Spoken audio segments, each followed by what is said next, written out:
guys, welcome back. Today I'm enjoying the nice weather inside the Caffarella Park in Rome again. It's one of my favorite parks. It's green, it's fairly large, you can walk around for hours and hours. It's a great place. Today I want to do a review actually of the Terminal List. Talk a bit about both the book and the series. Loved them both. I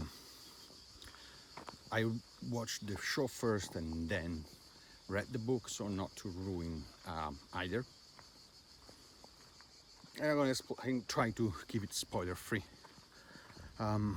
So let's start with the book. I read the book in 2 days. It's about 400 pages long. It's very well written. I like it. I think Jack Carr is a great action and thriller writer. Deserve all the success he can get because he's a fucking nail it. Because he was a Navy SEAL for about 20 years, if I remember right. Don't have Google to check shit now, so it is what it is. But let's say he's been a SEAL for about 20 years, and you can tell from how he described things and emotions and events that he knows what the fuck he's talking about. And the narrative goes very well. The story is engaging. There are a couple of not plot twist per se, but there are a couple of oh shit moment, and that you really didn't see coming. But they're well made. Also, the structure of the chapter is great. I loved it. It doesn't waste time in the stereotypical structure of a book. Like how that chapter has to be whatever 12 pages. No, if you need a chapter of page and a half or a page, it does it. It doesn't care. And the chapters are just to show you what the specific character is doing that moment. So it doesn't waste time on fluff. Yeah, let's say fluff. He explained when you need to explain you. If he explained something, there is a reason. And he managed to make it the story from start to finish compelling and interesting in 400 pages. That's great. My only not gripes per se, my 2 points that I think they could have been handled maybe better. Don't get me wrong, I like it the way it is because I like it the way it is, but I understand. Let's explain what I'm talking about. There are 2 things that are a bit iffy in my opinion. One is the heavy use of acronym.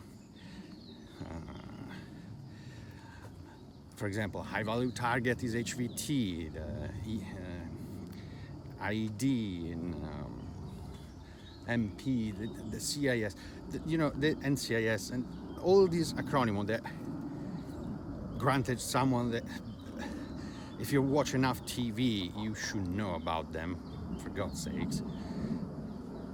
Because we have been at war for 20 years, so these things are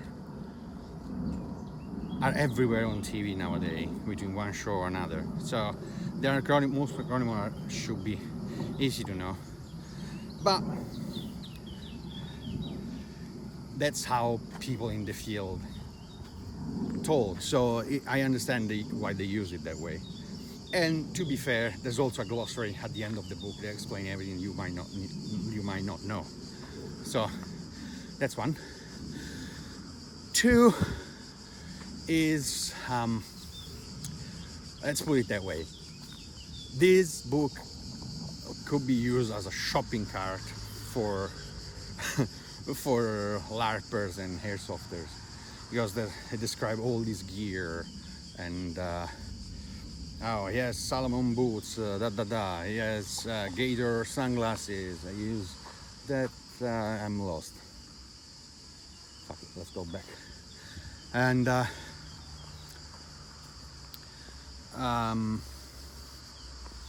has this glass on his rifle, has this laser, and this and this and that. I describe his model, which I get it. He used that for 20 fucking years, so. And I guess it helps veterans, let's go this way, veterans, no, or people in the military anyway, to no,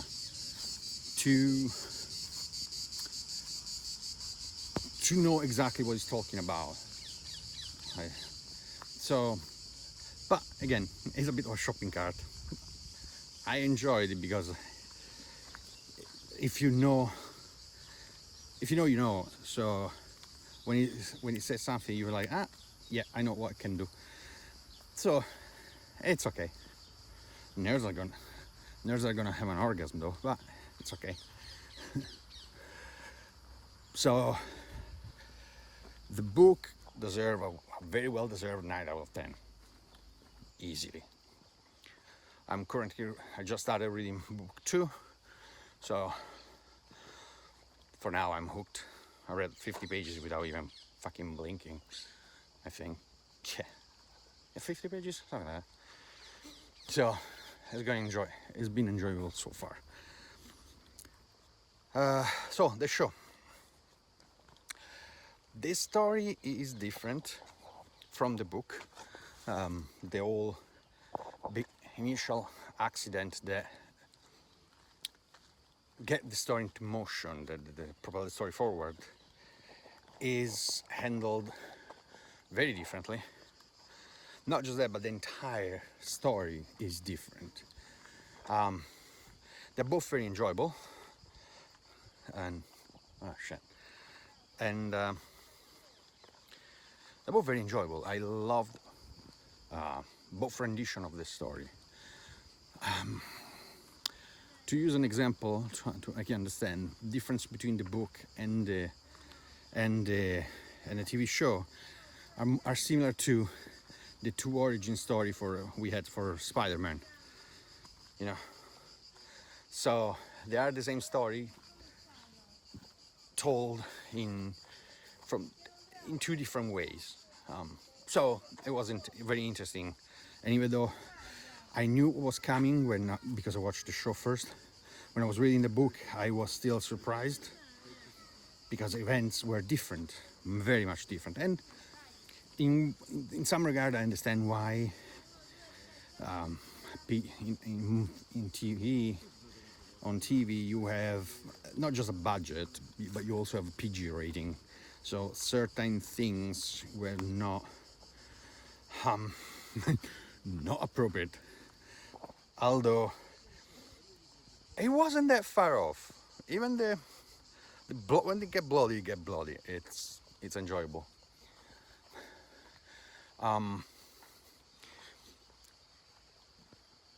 The acting is great, it's top notch. Every fucking body made an amazing job. Chris Pratt deserves all the prize because he's not just a great actor. He did his own work. He moved right. He handled the rifles and the weapons right. You can tell he studied that shit. Granted, that Jack Carrey is also producing the show, so you can tell where he's coming from. He got guidance, and he got previous experience when he did Zero Dark 30, so that helped, I'm sure. But he could sell the I'm a Navy SEAL, I'm a Tier 2 operator vibe. So big props on him. The rest of the cast too is fucking amazing.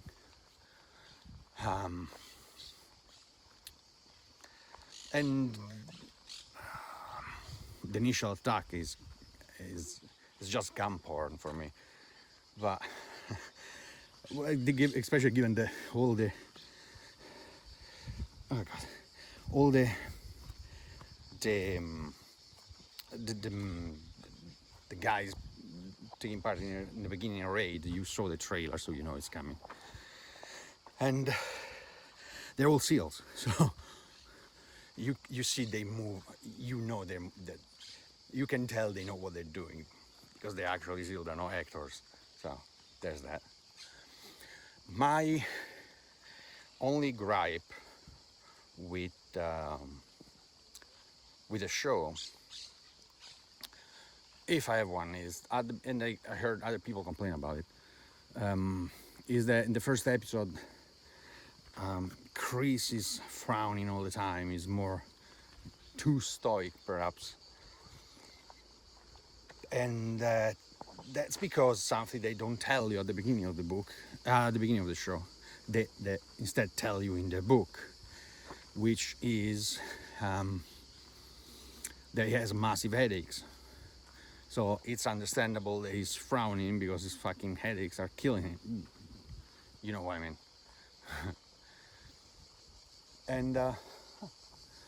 and so yeah, there's that. But if they told you that, probably less people would complain about it. But given the rating the show has on both IMDb and Rotten Tomato, fuck you critics.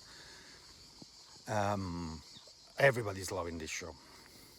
I watched it in one go, spent 8 hours. I was hooked up. I just made some popcorn, got a couple of beers, went to sleep 6 in the fucking morning. Don't regret it. It was a great show. I loved it. And then the next day I read a book, started the book, and I read it in 2 days. It took me a while to decide to make this review.